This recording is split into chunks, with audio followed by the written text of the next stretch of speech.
காட்டின் அரசனும் சிறு பறவையும். அடர்ந்த காட்டின் நடுவே கேசரி என்ற கம்பீரமான சிங்கம் வாழ்ந்து வந்தது. அவன் அந்த காட்டின் அரசன். அவனது கர்ஜனை கேட்டால் காடே அதிரும். அவன் மிகவும் கம்பீரமாக நடந்து செல்வான். கேசரிக்கு தனது பலத்தின் மீது அதிக பெருமை உண்டு. இந்த காட்டில் நான் தான் மிகச் சிறந்தவன். உருவத்தில் பெரியவர்களுக்கே இங்கு மரியாதை என்று அவன் அடிக்கடி நினைத்துக் கொள்வான். ஒரு நாள் சுசு என்ற ஒரு சிறிய பறவை ஒரு மரக்கிளையில் அமர்ந்து இனிமையாக பாடிக்கொண்டிருந்தது. அது மிகவும் அழகாகவும் சுறுசுறுப்பாகவும் இருந்தது. சுசுவின் பாட்டு கேசரியின் தூக்கத்தை கலைத்தது. சிறு பறவையே, உன் சத்தம் எனக்கு பிடிக்கவில்லை. இங்கிருந்து போய்விடு. உன்னை போன்ற சிறிய உயிரினங்களால் எனக்கு என்ன பயன் என்று கேசரி கோபமாக கர்ஜித்தான். அன்று மாலைக்காட்டில் ஒரு பெரிய புயல் வீசியது. பலத்த காற்றுடன் மழையும் பெய்தது. கேசரி மழையிலிருந்து தப்பிக்க ஒரு குகையை தேடி ஓடினான்.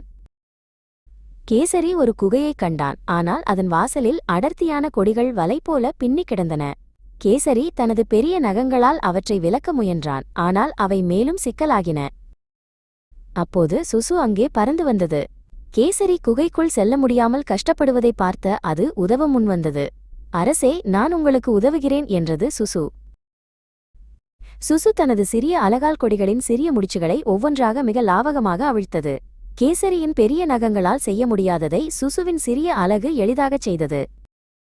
வழி உருவானதும் கேசரி குகைக்குள் நுழைந்து மழையிலிருந்து தப்பினான். அவன் தனது தவறை உணர்ந்தான். உருவத்தில் சிறியதாக இருந்தாலும் உன் உதவி எனக்கு இன்று மிகவும் பெரியது.